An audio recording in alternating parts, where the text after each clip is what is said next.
Good morning. My name is Denise Yapomaije and I'm back to bring you AM News. Now, it's been 2 days since he was outdoored as NPP running mate to NPP flag bearer Dr. Mahmoud Bawumia. But already, Energy Minister Dr. Matthew Opoku-Prempeh is on the defensive after sparking controversy. He claimed at his unveiling rally that not even Ghana's founding president, Dr. Kwame Nkrumah, had achieved more than the current president, Nana Akufo-Addo. He claimed President Akufo-Addo's achievements are unmatched in Ghana's post-independence era. Those comments have triggered a storm, attracting sharp criticism from a section of the public. Dr. Opoku-Prempeh has himself been defending his comments on a tour of the Western region. The amount of them, I feel now. Another don't come for not carrying sheep. I'm a little bit near our young grandma. Empo, the Bokaya, they are doing this morning. They visit Ghana, 1957, from Malnutrition. At the canning, a Benjamin away to my say, another don't come for now.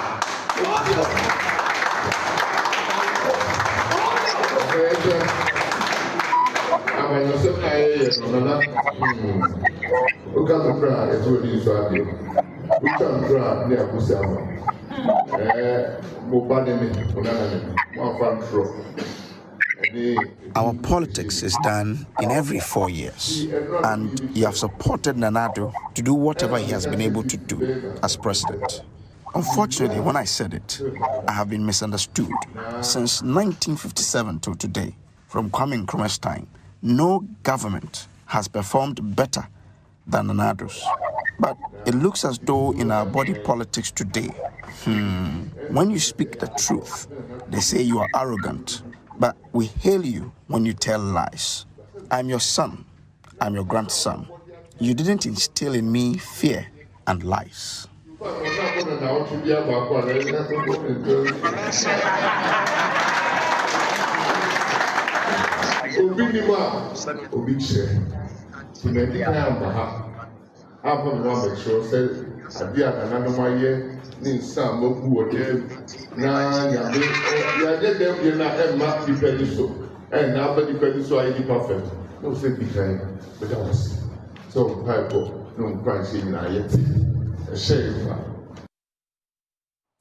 Well, away from Napo and the Nkrumah controversy, the minority in Parliament say they cannot understand how the government will be asking Parliament to approve $250 million at a time when it is asking its debtors to forgive or postpone the repayment of its debts. According to former Majority Leader Oseche Mensah-Bonsu, the loan is for the Ghana Financial Stability Project. There's more in the following report by Parliamentary Affairs correspondent Kweku Asante. Ghana is in the process of finalizing its arrangement with external creditors to restructure its debt. But at the same time, more loans are coming to Parliament for approval. In fact, in the last few sittings of Parliament, they have approved $150 million that the minority opposed to for Greater Accra Resilience Project. Today on the other paper, a new $250 million loan has been programmed and referred to the Finance Committee. The minority say this clearly shows that the government is not intent on taking Ghana out of its debt distress position. Listen to Governor's Kwame Agboja make a spirited argument against this loan agreement even before the Finance Committee will present a report to the House. This actually goes to the heart of almost every problem we have currently as a country, over borrowing. When we have borrowed up to our neck, we can't pay. We are going around the world begging everybody to forgive us our loans. At the same time, we are borrowing more. We have gone everywhere. China was last week borrowing, telling China that forgive us part of what we borrowed. And then on Wednesday morning, you are borrowing more. How do you solve your borrowing problem by borrowing more? I don't get it. And I'm saying that the finance minister better answer that question. Don't take that responsibility, because it's a dangerous trap for you. In fact, once upon a time, you presented a budget here. That year was better. The year that the finance minister came, things went bad. But they could have made you a finance minister. They refused they refused to make you a finance minister. Don't take up the responsibility of borrowing extra money to, help the economy. Former Minority Leader Haruna Idrisu is concerned that this loan agreement, if it goes through, may be against the current IMF program that Ghana is under. Mr. Speaker, I will know whether he is aware that Ghana, as part of its agreement with the IMF, between now and even end of 2025, cannot borrow more than $250 million non-concessionary loan. So if he's laying this, what he needs to clarify is whether maybe this came earlier before part of the creditors agreement the minister reached last week with the IMF. Ghana from now, even for 2025, maximum, Ghana can only borrow non-concessionary up to $250 million. Former Majority Leader Oseche Mensah Bonsu and Minister for Parliamentary Affairs Oseche Mensah Bonsu explained exactly what this loan is for. He was the one who laid this loan agreement on the floor on behalf of the Finance Minister. $250 million facility is a financing agreement between the government of Ghana and the IDA, the International Development Association of the World Bank Group. And Speaker, it is for Ghana's financial stability project. Speaker, it's a critical note in the restructuring that government has embarked on. And that agreement, the discussion with the World Bank IMF group, preparatory to where we are today, was really, it was, Mr. Speaker, so it was part of the discourse that we engaged in. So that is what we're supposed to do, to solidify the platform for us. Mr. Speaker, thank you very much. This loan agreement has now been referred to the Finance Committee of Parliament. They are expected to work on it, present a report to the House. Already the minority are making their plans known that they may oppose this because they do not accept that government will continue to borrow.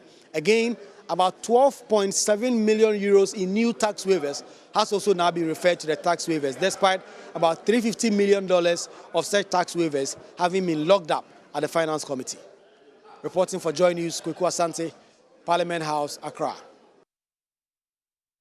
And from Parliament, let's head to the courts because the Supreme Court on Wednesday dismissed an application by activist Oliver Barker-Vormawor, which sought to invoke the jurisdiction of the Apex Court to compel the National Security Minister, Albert Kandapah, to answer some 17 questions in an ongoing defamation case at the High Court. Albert Kandapah, who has brought a 10 million cedi defamation suit against Oliver Barker-Vormawor over some allegations by the activist, refused to respond to the 17 questions put to him by the plaintiff at the High Court. Legal Affairs correspondent Latif Idris sat through proceedings and has the rest of the report. The substantive defamation case may be at the High Court, but Oliver Barker-Vormawor, through his lawyers, went to the Apex Court because the National Security Minister, Albert Kandapah, refused to answer some 17 questions at the High Court, citing national security confidentiality and oath of secrecy. Oliver Barker-Vormawor and his lawyers were hoping to invoke the jurisdiction of the Supreme Court to compel the minister to answer those questions, which they argued would bring clarity to the case at the High Court. Dr. Justice Sremsai, in his legal argument, quoted Order 23 of CI 47 in furtherance of his argument that the Supreme Court compels the National Security Minister to produce documents. Making his legal argument, Bright Otuajekum, who represented the National Security Minister, posited that the jurisdiction of the Supreme Court was not properly invoked by the plaintiff. He also referenced Article 135 of the 1992 Constitution and argued that the plaintiff failed to reference specific official documents they wanted the court to compel the National Security Minister to produce. He thus prayed the court to dismiss the application because the plaintiff is, quote, on a fishing expedition. In the view of the court, the question put to the National Security Minister by Oliver Barker-Vormawor through his lawyers are, quote, questions thrown at large, without date and time. Chief Justice Gertrude Tokonu, in explaining the difficulty the court had with the application, pointed out that even if the court agreed and granted the application, it was going to be difficult in crafting the order, and inquired why the plaintiff came to the Supreme Court under Article 135 but failed to state the specific official documents they wanted to be disclosed by the respondent. Delivering the ruling, the Chief Justice said, quote, after considering the application, the court sees no reference to identifiable documents and thus dismissed the application she described as unsupported. The activist Oliver Barker-Vormawor will still insist that the National Security Minister Albert Kandapah offered him a $1 million United States dollars bribe and threatened him that if he declined, he was going to use national security apparatus to come after him and persecute him. Mr. Kandapah claimed that he was acting on behalf of the authority of the state when he offered me $1 million. He claimed that if I did not accept the money, that he was going to use official apparatus of the intelligence agencies to come after me and fix the country. Our questions are clear. Did at any point the National Security Council authorize Mr. Kandapah to engage in any of the actions he has engaged in? One, persecuting me, one, offering me money. He refused to answer those questions, claiming official secret. The court said you didn't specifically state a particular document that should be produced. If you ask the court, did cabinet make a decision? What are we referring to? How would cabinet's decision be evidenced? By minutes of cabinet. So if the court wants us to say by the minutes, we'll say that. I mean, it only prolongs a matter that we want to put to bed. Now that the case here at the Supreme Court has been cleared, it now makes way for the defamation case itself at the High Court to continue. From the Supreme Court, this is Latif Idris reporting for Joy News. Well, moving on, a research conducted by the Institute of Statistical, Social and Economic Research, ISE, a semi-autonomous institute at the University of Ghana, shows an increase in malnutrition in the northern region. The research said while the national average stands at 20%, that of northern region is 30%. Presented the findings at a workshop in Tamale, a researcher at ISE, Dr. Fidelia Dake, said while some regions have seen some improvement, the situation in the northern region has worsened.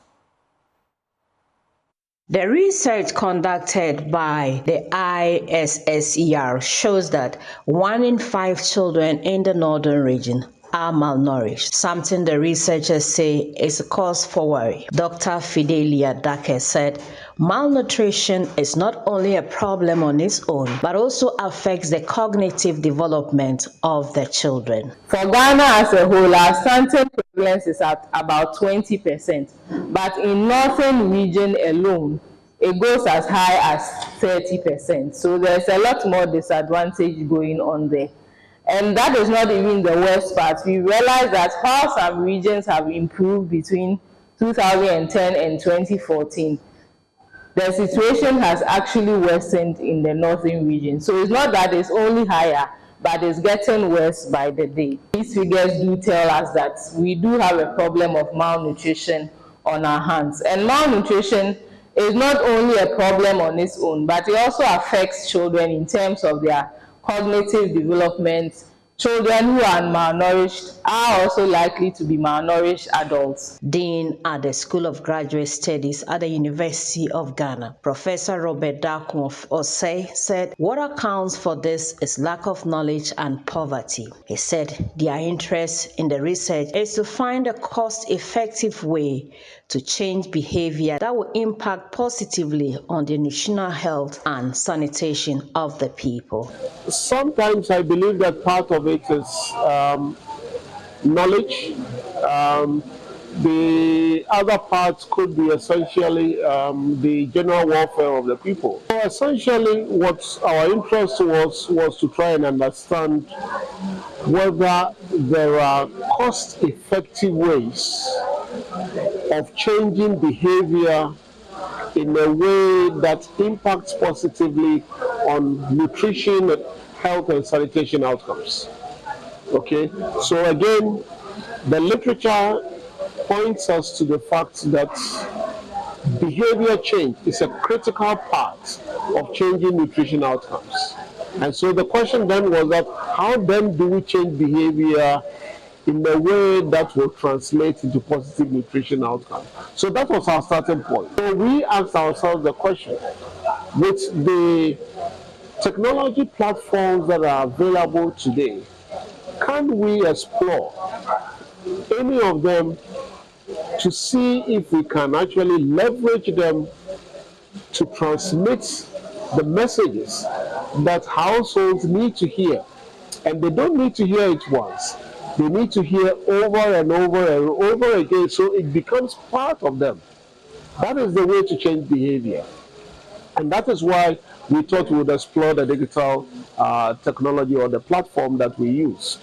And generally, our results are showing that behavior is actually changing. So if you take those who we actually sent the messages to relative to those who we did not send the messages to, before the messages were sent, they had similar characteristics in terms of the indicators of interest.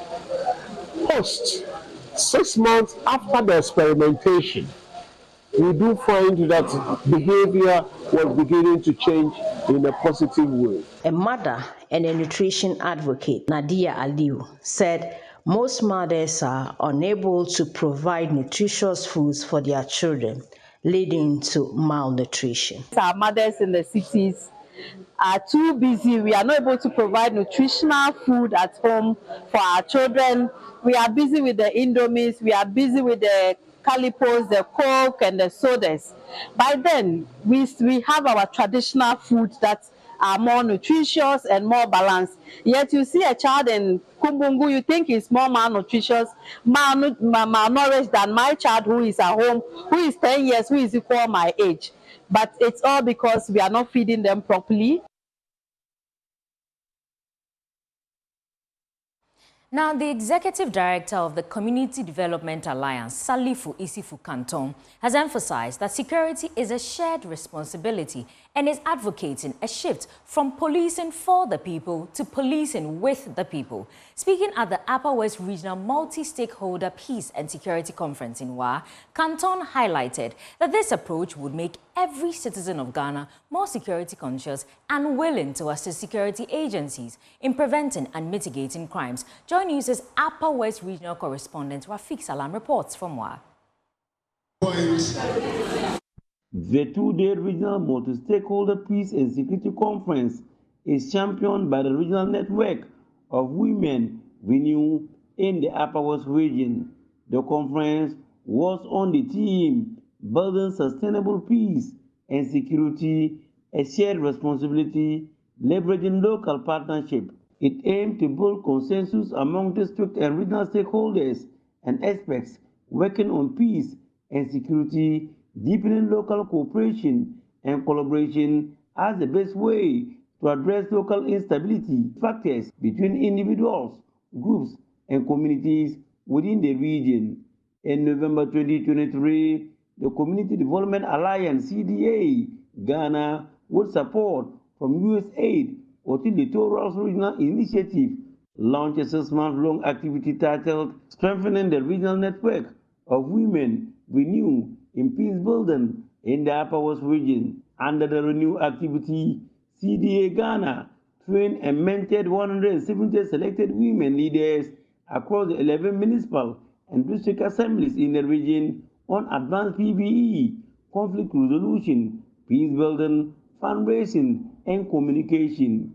At the sidelines of the conference, the Executive Director of the Community Development Alliance, Salifu Isifu Canton, advocated for a shift from policing for the people for policing with the people. The conference also highlights one thing, that security is a collective responsibility.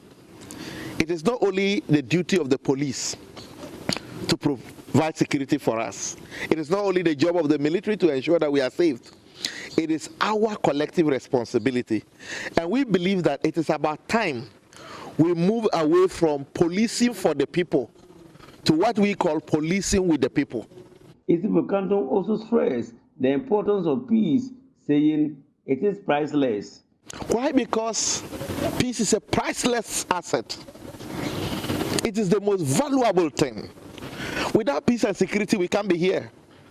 The journalists will only be reporting incidents of dead bodies, how people are bombarded and killed, or how people are massacred. So peace is the most priceless thing that we cherish most. Without it, nothing can happen. Without it, we cannot go to farm. Without it, we can't go to school.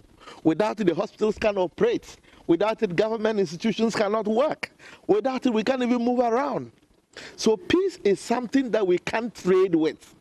A senior lecturer at the SDD Dombo University of Business and Integrated Development Studies, Professor Elijah Yandao, who was a keynote speaker, noted that effective policies should focus on border security to address the threats of migration. Strengthening the capacity of law enforcement agencies, as I indicated earlier, to combat border crimes, human trafficking and smuggling is also crucial in safeguarding our internal security. Furthermore, fostering cultural exchange and understanding through community initiatives and public awareness campaigns can enhance social harmony and reduce tensions between locals and migrants. Reporting for J News, Rafik Salam. Wow.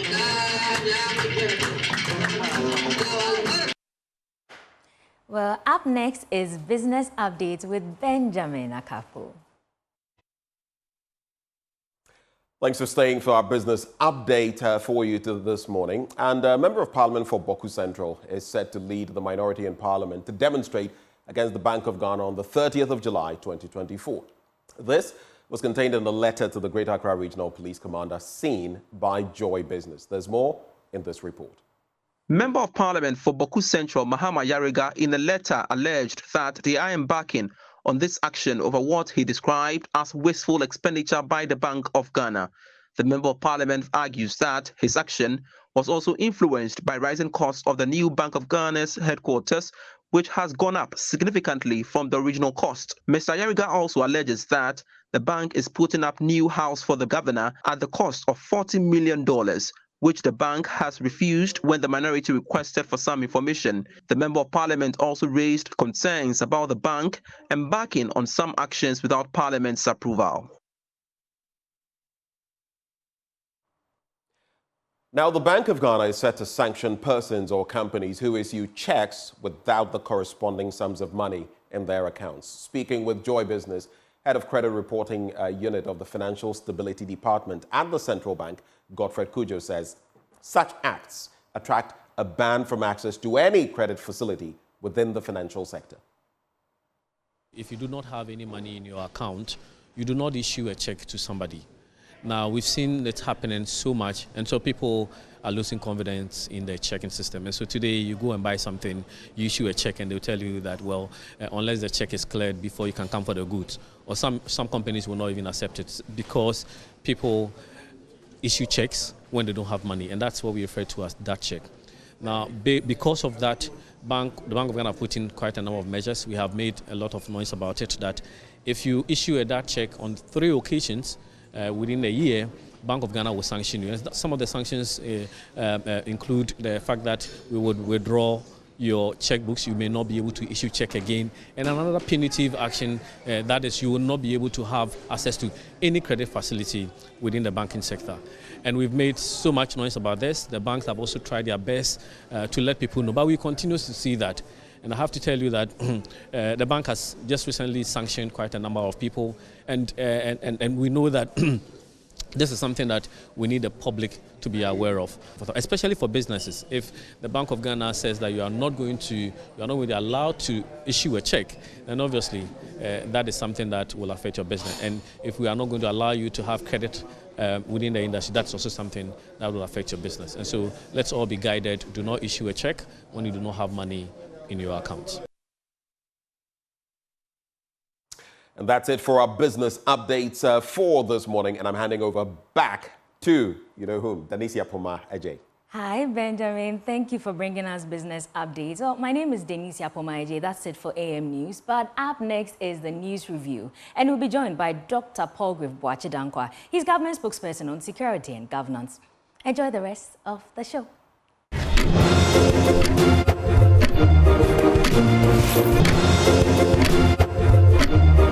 Nkrumah.